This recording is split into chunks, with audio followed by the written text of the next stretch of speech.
இன்னைக்கு என்ன கதை பார்க்க போறோம் தெரியுமா? எலியும் தவளையும். வாங்க பார்க்கலாம். ஒரு ஊர்ல அழகான காடு இருந்துச்சாம். அந்த காட்டுல எலியும் தவளையும் நல்ல நண்பர்களா இருந்தாங்களாம். எலி நம்ம வீட்டுக்கு வந்து யாருக்கும் தெரியாம நம்ம வாங்கி வச்ச சீஸ வயிறு ஃபுல்லா சாப்பிட்டதுக்கு அப்புறமா அதோட வீட்டுக்கு போய் நிம்மதியா தூங்குமா. ஆனா தவளைக்கு அப்படி கிடையாது. தவளை தான் பசிக்கு பூச்சிகளை பிடிச்சு சாப்பிட்டுட்டு காலையில ஆனா கழுகுக்கும் இரவு ஆனா பாம்புக்கும் பயந்து பயந்து வாழுமா. அதனால அது சரியா தூங்கவும் முடியாது. அரைகுறை தூக்கத்தோட தான் எப்பவுமே இருக்கும். எப்பவுமே ஒரு இடத்துல எலியும் தவளையும் சந்தோஷமா விளையாடுங்க.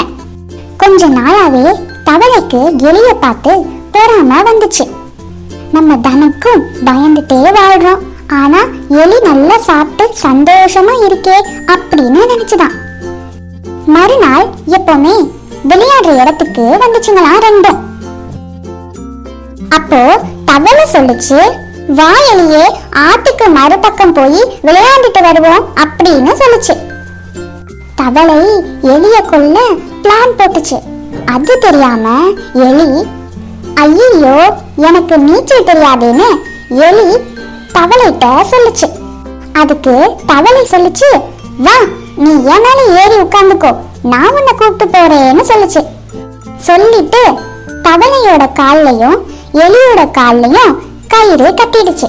ரெண்டும் ஆத்துல நீந்தி கரைக்கு வந்துருச்சுங்க. தவளை பத்திரமா வந்துருச்சு. ஆனா எலி செத்து போச்சு ஃப்ரெண்ட்ஸ். எலி செத்து போன சந்தோஷத்துல கழுகு மேல பறந்தது தெரியாம அதோட கால்ல கட்டின கயிறை அவுக்கவும் இல்லை. அந்த கழுகு என்ன பண்ணுச்சு தெரியுமா? எலியோட தவளையும் தூக்கிட்டு போயிடுச்சு ஃப்ரெண்ட்ஸ். இந்த கதையில என்ன சொல்றாங்கன்னா, தப்பு செஞ்சவங்க தண்டனையில இருந்து தப்பிக்க முடியாதுன்னு சொல்றாங்க. கொக்கும் நண்டும். வாங்க பார்க்கலாம். ஒரு ஊர்ல அழகான குளம் இருந்துச்சாம். அந்த குளத்துல வயசான கொக்கு ஒண்ணு இருந்துச்சாம்.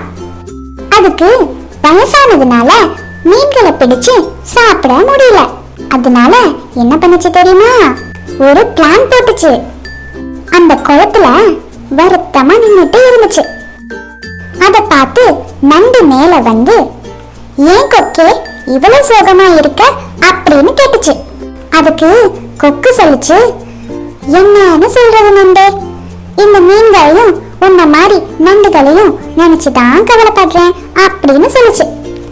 எதுக்காக எங்களை நினைச்சு நீ கவலைப்படுற அப்படின்னு நண்டு கேட்டுச்சு. அதுக்கு கொக்கு சொல்லுச்சு, உங்க மேல உள்ள பாசத்தினாலதான் சொல்றேன் நண்டு அப்படின்னு சொல்லுச்சு. சரி, எதுக்கு கவலைப்பட்ட அப்படின்னு நண்டு கேட்டுச்சு. கொக்கு சொல்லுச்சு, நம்ம ஊருக்கு ஒரு புது ஜோசியர் வந்தாரு. அவரு சொன்னாரு, இந்த வருஷம் மழையே பெய்யாதான், இன்னும் கொஞ்ச நாள்ல இந்த குளம்லாம் வத்தி போய் நீங்க எல்லாரும் இறந்து போயிருவீங்கன்னு சொன்னாரு அப்படின்னு சொல்லிச்சு நண்டு கிட்ட. ஐயோ இப்ப என்ன பண்றது அப்படின்னு நண்டு கேட்டுச்சு. கொக்கு சொல்லுச்சு, பக்கத்துல ஒரு ஊரு இருக்கு, அங்க ஒரு குளம் இருக்கு, அங்க தண்ணியே வத்தி போகாது, நானே உங்களை அங்க போய் விடுறேன்னு சொல்லுச்சு. உடனே நண்டு, இது நல்ல ஐடியாவா இருக்கே அப்படின்னு சொல்லுச்சு. நான் இப்பவே போய் எல்லா மீன்கள் கிட்டையும் சொல்லிட்டு வரேன்னு சொல்லுச்சு. அதுக்கு கொக்கு, பெரிய மீன்னா 2 பேர்கிட்டையும் சின்ன மீன்னா 4 பேர்கிட்டையும் சொல்லுன்னு சொல்லிச்சான். அட ஆமால, நீயும் சுமக்கணும்ல எங்களை, சரின்னு சொல்லிட்டு நண்டு போயிடுச்சு.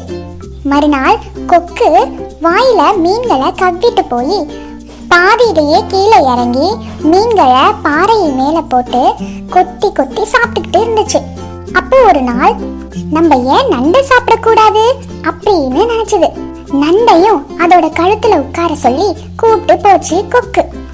நண்டு வர வழியில மீனோட எலும்பு துண்டுகளை பார்த்துட்டு, அச்சச்சோ இந்த கொக்கு நம்மளை ஏமாத்திருச்சே, நம்ம மீன் நண்பர்களை இப்படி இழந்துட்டோமேன்னு ரொம்ப வருத்தப்பட்டுச்சு.